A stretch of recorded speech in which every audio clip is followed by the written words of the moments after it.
Il était une fois, dans une petite ville côtière, une jeune exploratrice courageuse nommée Sophia. Elle n'était pas comme les autres enfants de la ville, tandis qu'ils jouaient près de la plage ou aidaient leur famille avec les tâches quotidiennes. Sophia passait son temps à rêver de contrées lointaines et d'aventures mystérieuses. Elle avait une peau sombre et magnifique, et elle portait une robe colorée qui scintillait de rouge éclatant, de jaune et de vert. La robe avait des motifs complexes qui semblaient raconter des histoires de terre lointaine, tout comme celles que Sophia rêvait d'explorer. Elle était toujours intrépide, son cœur rempli de courage et de gentillesse, prête à relever tous les défis qui pourraient se présenter. Les habitants de la ville chuchotaient souvent à propos des aventures de Sophia. Elle partira un jour et ne reviendra jamais, disait-il en secouant la tête d'incrédulité. Mais Sophia ne s'en souciait pas. Elle avait de grands rêves, et rien ne l'empêcherait de les réaliser. Un jour, elle entendit l'histoire la plus excitante de toutes, une légende ancienne sur une forêt magique cachée sur une île au-delà de la mer. La forêt aurait abrité des créatures étranges et fantastiques, avec des arbres qui brillaient doucement sous la lumière de la lune et des rivières qui scintillaient comme des diamants.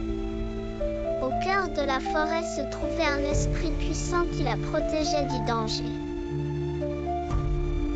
Mais quelque chose de terrible s'était produit, l'équilibre qui maintenait la forêt en vie commençait à disparaître. Sophia, avec sa robe colorée flottant à ses mouvements, décida qu'elle devait trouver cette forêt magique et aider de toutes les manières possibles. Elle rassembla ses provisions, empaqueta ses cartes et mit les voiles sur son solide navire, le vent de mer. Les gens de la ville la regardaient partir, les yeux écarquillés d'émerveillement et d'inquiétude, mais Sophia ne se retourna pas. Son cœur était fixé sur l'aventure à venir, et elle avait foi en elle-même. Le voyage à travers la mer fut long et difficile. Le soleil battait sur elle, et parfois les vagues de l'océan rugissaient comme des lions, mais Sophia restait debout, sa robe attrapant le vent comme des voiles. Après des jours de voyage, elle se retrouva à naviguer à travers une mer sombre et orageuse. Les eaux étaient agitées, et le ciel était rempli de nuages noirs tourbillonnants. Mais le cœur de Sophia restait stable, ses yeux fixés sur l'horizon. Puis, un matin, alors que la tempête s'éclaircissait enfin, Sophia vit quelque chose d'extraordinaire, une île scintillante entourée de brume, avec des arbres géants qui s'élançaient vers le ciel. Elle l'avait trouvée. La forêt magique des légendes était réelle, et elle était plus belle qu'elle ne l'avait jamais imaginée.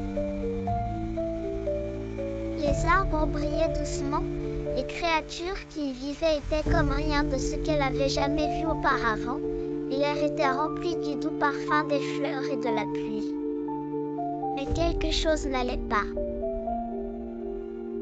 Plus Sophia s'enfonçait dans la forêt, plus elle remarquait que les plantes autrefois vivantes étaient en train de flétrir, et les rivières qui étaient censées scintiller étaient troubles et ternes.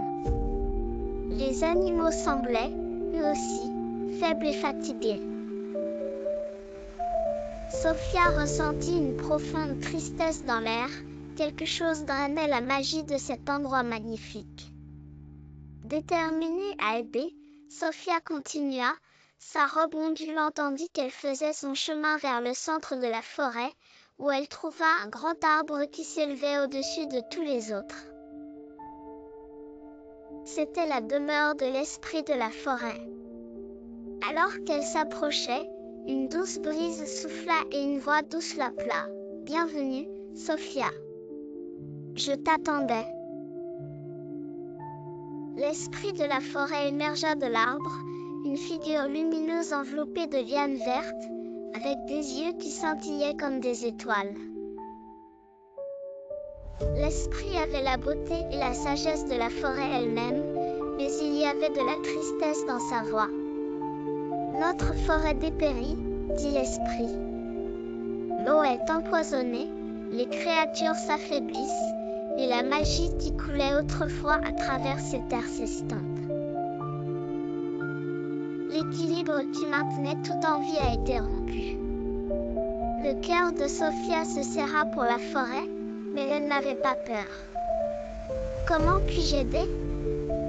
demanda-t-elle, sa voix forte et déterminée. L'esprit sourit doucement et lui tendit une pierre magique. « C'est le cœur de la forêt, dit-elle. Il a le pouvoir de restaurer l'équilibre et de purifier les eaux. Mais tu dois être courageuse, car des défis t'attendent qui mettront à l'épreuve ton courage. » Sophia prit la pierre et se mit en route pour sa mission. Sa première tâche était de guérir la rivière empoisonnée qui traversait le cœur de la forêt. Alors qu'elle suivait la rivière en amont, elle vit à quel point elle était devenue malade. L'eau, autrefois claire et pleine de vie, était maintenant sombre et nauséabonde. Les arbres le long des berges mouraient, leurs feuilles se réduisant en poussière. Lorsqu'elle atteignit la source de la rivière, elle vit une créature ombrageuse rôdant dans les eaux, sa forme tordue empoisonnant le ruisseau. Sans hésiter une seconde, Sophia s'avança, sa robe colorée éclatante contre la forêt assombrie. Elle leva le cœur de la forêt bien haut, et sa lueur se répandit à travers la terre. La créature ombrageuse siffla et se rétracta, incapable de résister à la lumière. En un éclair, elle disparut, et l'eau redevint claire. Alors que la rivière renaissait, les plantes et les animaux autour d'elle le faisaient aussi. Sophia sourit, son cœur léger de joie, mais elle savait que son voyage n'était pas terminé. L'esprit lui avait parlé d'un puissant dragon qui vivait dans les montagnes. Le dragon était le gardien de la forêt, mais il était devenu faible, tout comme la forêt elle-même. Sophia gravit les chemins escarpés de la montagne, sa robe colorée se détachant sur le paysage rocailleux. Quand elle atteignit la grotte du dragon, elle vit la créature autrefois puissante gisant faiblement sur le sol, ses écailles dorées ternes et ses ailes trop lourdes à soulever. « Ne t'inquiète pas, dit Sophia doucement. Je suis là pour t'aider. » Elle posa le cœur de la forêt sur la poitrine du dragon, et sa lumière se répandit sur lui. Lentement, la force du dragon revint. Ses écailles brillèrent comme le soleil, et d'un rugissement puissant, il déploya ses ailes et s'envola dans le ciel. La forêt en dessous sembla s'illuminer tandis qu'il volait, et Sophia sentit la magie revenir sur la terre. « Merci, brave Sophia, » dit le dragon, sa voix comme le tonnerre. « Grâce à toi, la forêt sera en sécurité à nouveau. » Sophia retourna au cœur de la forêt, où l'esprit l'attendait. « Tu as bien fait, Sophia, » dit l'esprit, sa voix pleine de gratitude. Les créatures, les eaux et la terre sont restaurées. Tu as ramené l'équilibre à la forêt magique. Sophia regarda autour d'elle, son cœur plein de fierté et de joie. Non seulement elle avait découvert la forêt magique, elle l'avait sauvée. Protéger la nature est la plus grande aventure de toutes, dit Sophia, sa voix remplie d'émerveillement.